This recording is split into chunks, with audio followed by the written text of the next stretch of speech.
Wir, kamu lagi ngerjain apa? Oh, Wira lagi ngerjain ini tulisan horor. Kenapa, Bude? Oh, ya udah jangan malam-malam ya. Soalnya tadi ngedengar suara kuntilanak. Hah? Seriusan? Iya. Mendengar hal itu, Wira tuh kayak terkejut banget ya. Sampai-sampai, lah kok emang yang ditulis datang atau bagaimana? Assalamualaikum warahmatullahi wabarakatuh. Kembali lagi dengan saya Restu Wiratmaja atau yang dikenal dengan nama Wira. Di channel Catatan Wira ini saya ingin membawakan sebuah cerita yang berjudul Disantet Online oleh temannya sendiri.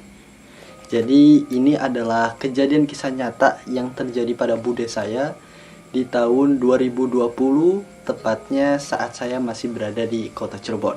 Nah, gimanakah kisah kelanjutannya? Jangan lupa, bagi kalian yang belum subscribe, like, dan komen, kalian wajib subscribe, like, dan komen biar channel Wira semakin berkembang. Oke? Jangan lupa, matikan lampu, tutuplah pintu, Wira siap hororin kamu.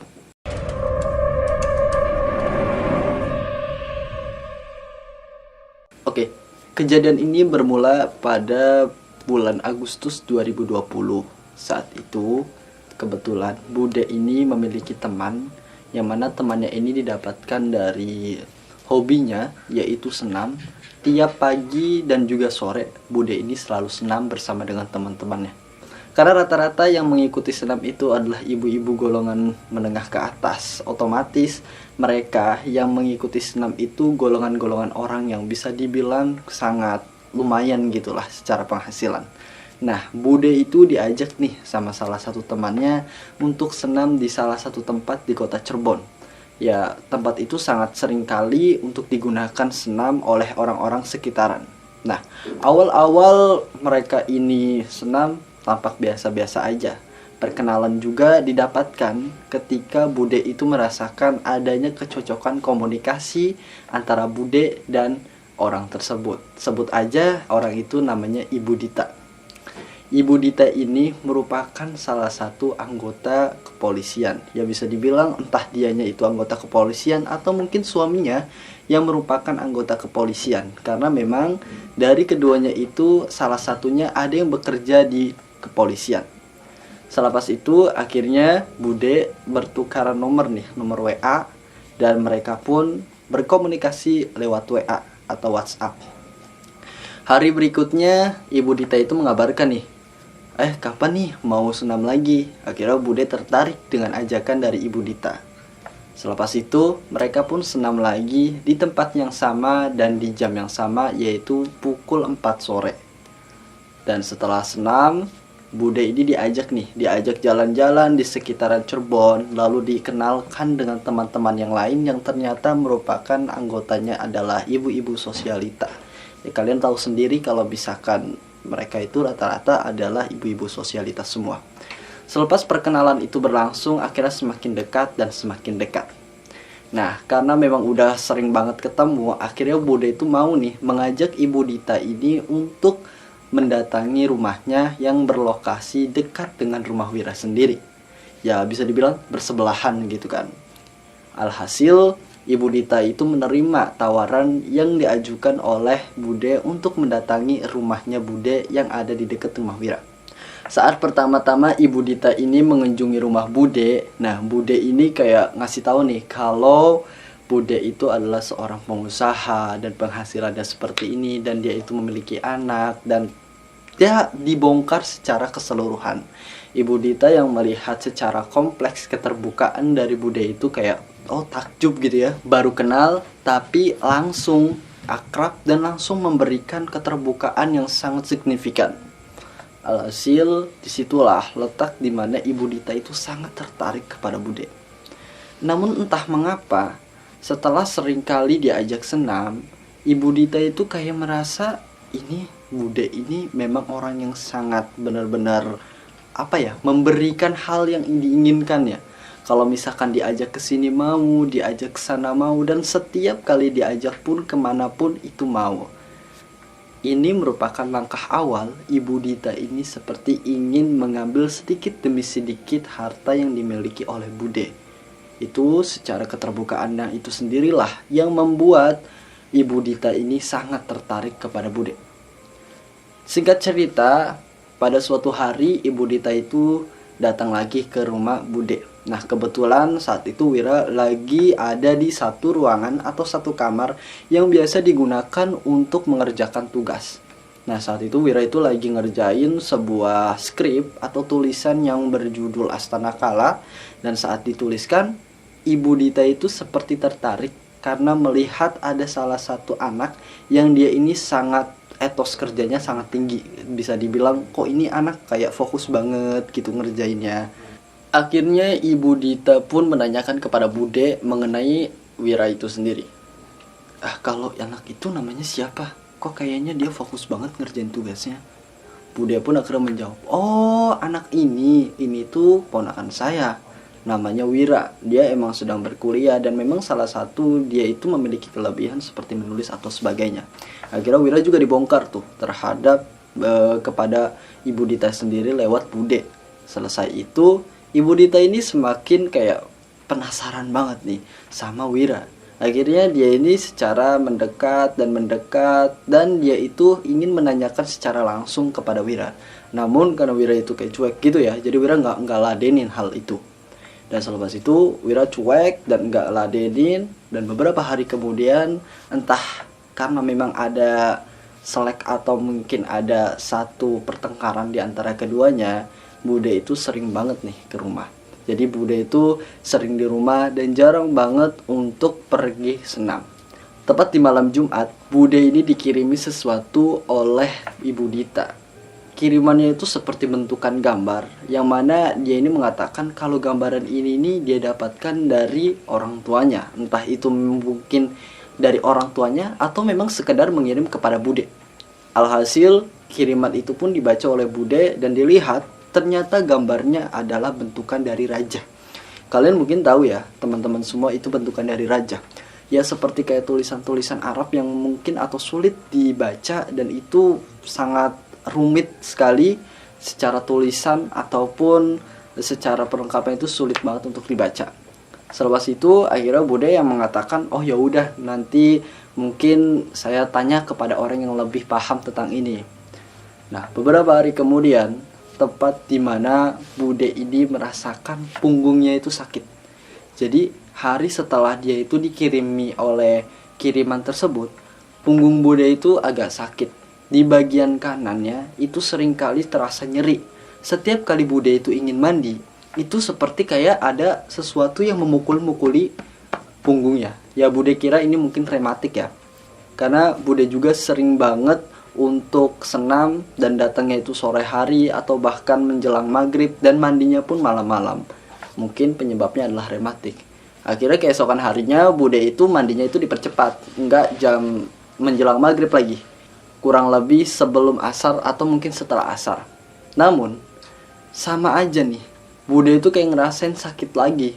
Setiap kali mandi, biur gayung yang berisi air dan dia siramkan ke seluruh tubuhnya, itu tubuhnya itu seperti ada yang memukul-mukuli dan keras. Buk, buk, buk, buk.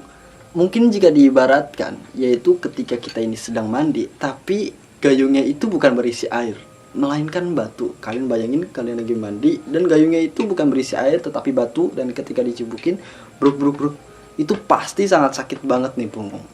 Nah, Bude itu belum kasih kayak resahan dalam dirinya kepada bapak waktu itu. Dia masih bisa menahan diri. Tepat di malam hari, Wira itu lagi nulis skrip, kayak nulis biasa gitu kan. Lalu Bude itu kayak ngerasa ada sesuatu yang aneh nih. Karena rumahnya itu sangat sunyi dan sepi banget, tetapi dia ini kayak mendengar sesuatu yang bukan dari berasal, atau dia itu mendengar sesuatu tapi bukan berasal dari rumahnya. Ini sangat jelas banget ada seseorang yang tertawa melengking jelas, dan itu membuat bulu kuduk Bude itu merinding seketika. Jadi Bude lagi di dalam kamar dan dia itu ngedengar suara seperti suara kuntilanak. Namun dia itu belum tahu apakah ini suara kuntilanak atau mungkin suara dari tetangga atau mungkin dari suara Wira yang waktu itu lagi ngerjain tugas. Nah akhirnya Bude keluar dari kamar dan Bude langsung menuju ke tempatnya Wira. Saat Bude langsung menuju ke tempatnya Wira, Bude itu nanya ini, Wir, kamu lagi ngerjain apa? Oh, Wira lagi ngerjain ini tulisan horor. Kenapa Bude? Oh ya udah jangan malam-malam ya, soalnya tadi ngedengar suara kuntilanak. Hah, seriusan? Iya. Mendengar hal itu Wira tuh kayak terkejut banget ya, sampai-sampai lah kok emang yang ditulis datang atau bagaimana. Soalnya Wira itu secara tulisan itu tidak ada kaitannya dengan suara kuntilanak tersebut. Akhirnya hari itu ya Wira langsung tidur setelah mengerjakan tugas. Hari berikutnya, dimana hari benar-benar ini sangat menyeramkan sekali. Saat yang bersamaan, tepat di malam hari itu, Wira ngerjain tugas lagi. Dan ketika Bude mau tidur, dia mendengar suara kuntilanak lagi. Suara itu kenceng banget sampai membuat Bude itu gak bisa tidur. Dan dia itu bolak-balik kamar untuk mengecek kamarnya Wira. Akhirnya Bude ke kamar Wira lagi dan nanyain, "Wir, kamu lagi ngerjain apa lagi sih? Ini suara kuntilanaknya masih ada." "Loh Bude, aku gak ngerjain apa-apa, ini cuma lagi ngotak-ngatik laptop aja." "Loh, terus suara kuntilanak itu dari mana?" "Ya gak tahu Bude." Bude dengan perasaan yang resah dan bingung, dia masuk kamar lagi dan langsung menyalakan MP3 Al-Quran. Jadi HP-nya itu ada kayak aplikasi Al-Quran dan dia nyalain tuh Al-Quran di situ kayak MP3 gitu. Dan selepas itu Bude bisa tidur. Namun hal yang mengerikan terjadi pada Wira. Tepat jam 2 pagi, Wira itu mau tidur dan saat itu Wira juga nyalain Al-Quran gitu. Nah tiba-tiba saat Wira memejamkan mata, ada sesuatu yang mengikat tangan Wira. Jadi posisinya itu Wira tidur seperti ini. Dan ketika lagi tidur kayak gini, itu ada sesuatu yang melilit ke tangan Wira dan mengikat. Bruk. Saat yang bersamaan terdengar suara monyet. Jadi kalian tahu kan suara monyet itu. Dan itu tepat ada di atas Wira. Dan Wira akhirnya terbangun dan melihat ke atas. Astagfirullahaladzim. Ternyata yang di atas Wira adalah siluman monyet. Jadi di jendela itu ada siluman monyet yang buntutnya itu sedang mengikat Wira. Alhasil Wira langsung kayak panik gitu kan. Gimana caranya supaya bisa lari dari siluman monyet itu sendiri. Namun saat itu Wira itu seperti ketindihan. Tidak bisa bergerak, tidak bisa melakukan apa-apa. Semuanya tidak bisa dilakukan. Akhirnya Wira ingat perkataan bapak. Kalau kamu sedang diserang oleh sesuatu yang bersifat gaib, hal pertama yang kamu lakukan adalah bersikap tenang. Jadi Wira saat itu bersikap tenang, mengatur pola nafasnya, dan Wira baca-baca juga dalam hati. Saat Wira memejamkan mata, ada sesuatu yang membisiki. Sesuatu itu yang membisiki itu, dia mengatakan, "Coba kamu lafadzkan kalimat Allahu Akbar 3 kali, lalu kamu dengan keyakinan diri kamu tabrakan kedua tangan kamu ke arah lemari." Karena kebetulan waktu itu tidurnya deket lemari gitu kan. Akhirnya Wira ngikutin perintah itu. Dan Wira langsung mengucapkan kalimat takbir atau Allahu Akbar dalam hati. Dan dengan keyakinan Wira langsung mendorong kedua tangan ke arah lemari dan memukulinya selama 3 kali. Bruk, bruk, bruk. Setelah selesai, tiba-tiba sesuatu yang mengikat Wira itu terlepas dengan sendirinya. Dan siluman monyet yang berada di atas Wira itu langsung kabur. Nah, saat itu Wira langsung tuh pindah kamar ke kamar depan. Karena posisinya udah takut banget. Dan itu pertama kalinya Wira langsung diganggu oleh sosok. Dan akhirnya Wira disitu menangis. Keesokan harinya Wira tuh ceritain nih kejadian ini kepada bapak. Bapak mengatakan kalau ada seseorang yang memang sedang menjahili Bude, dan seseorang itu merupakan orang terdekat dari Bude sendiri yang tak lain adalah Ibu Dita. Nah, setelah Wira mencerita kayak gitu, secara bersamaan Bude juga cerita lagi nih. Bude kayak nyeritain kalau emang dia juga ngerasain hal yang sama. Dia ngerasa diganggu sesuatu yang aneh dan tidak masuk akal. Terlebih lagi, Bude itu diganggu dengan kegangguan yang sangat parah. Dimana ketika dia mandi selalu sakit badannya. Dan ketika dia ini mau tidur ada suara kuntilanak. Karena Bude juga melaporkan hal yang sama, akhirnya bapak langsung mendatangi rumah Bude. Di situ satu keluarga penuh untuk berkumpul di rumah Bude dan memusyawarahkan apa yang terjadi dengan Bude sendiri. Nah saat itu tuh Wira langsung dikasih tahu nih sama bapak. "Wir, tadi kamu waktu diganggu sama siluman monyet di mana?" Wira akhirnya menjawab, "Ini pak, di kamar ini." Nah, bapak akhirnya menjawab, "Oh ya udah, ini kamarnya udah aman." Nah, tinggal di kamar Bude. Ketika bapak mau masuk kamar Bude, itu kamar Bude itu panas banget. Bener-bener tuh hawanya panas banget sehingga bapak itu nggak mau masuk lagi ke dalam. Selepas itu akhirnya semua keluarga disuruh mundur sejenak. Jadi beberapa meter mereka disuruh mundur dan bapak itu duduk kayak duduk biasa gitu, dan dia itu ingin mengambil sesuatu yang berada di kamar itu. Dan kalian percaya atau tidak percaya, ketika bapak itu ingin berusaha mengambil sesuatu yang ada di kamar Bude, ternyata sesuatu itu berasal dari handphonenya Bude, yang tak lain itu adalah gambar raja yang dikirimkan Ibu Dita kepada Bude. Akhirnya bapak itu menyuruh kepada Bude untuk buru-buru menghapus raja tersebut atau gambar raja yang dikirimkan oleh Ibu Dita. Dan Bude pun langsung menghapus file atau gambar raja tersebut, dan setelah itu gangguan itu semakin reda dan bahkan Bude ini tidak pernah diganggu lagi. Nah, untuk teman-teman sendiri, kalau kalian ini banyak yang meragukan terkait santet online, memang kita tidak bisa menafikan hal-hal yang bersifat seperti ini terjadi. Namun percayalah, segala sesuatu yang ada di dunia itu memang bisa terjadi, apalagi santet yang bersifat online sendiri. Karena dengan perkembangannya zaman, ilmu hitam juga akan semakin mengikuti zaman, di mana santet, pelet, ataupun hal-hal yang berkaitan dengan ilmu hitam pasti akan mengaitkan satu sama lain. Mungkin itu cukup sekian cerita dari Wira. Mohon maaf apabila ada satu perkataan atau satu ucapan yang kurang mengenakan di teman-teman semua. Jangan lupa kalian untuk selalu dukung Wira dan selalu support Wira. Dan ingat, kalian harus tinggalkan komentar yang bersifat positif dan juga mendukung. Oke, terima kasih. Wabillahi taufiq wal hidayah. Wassalamualaikum warahmatullahi wabarakatuh.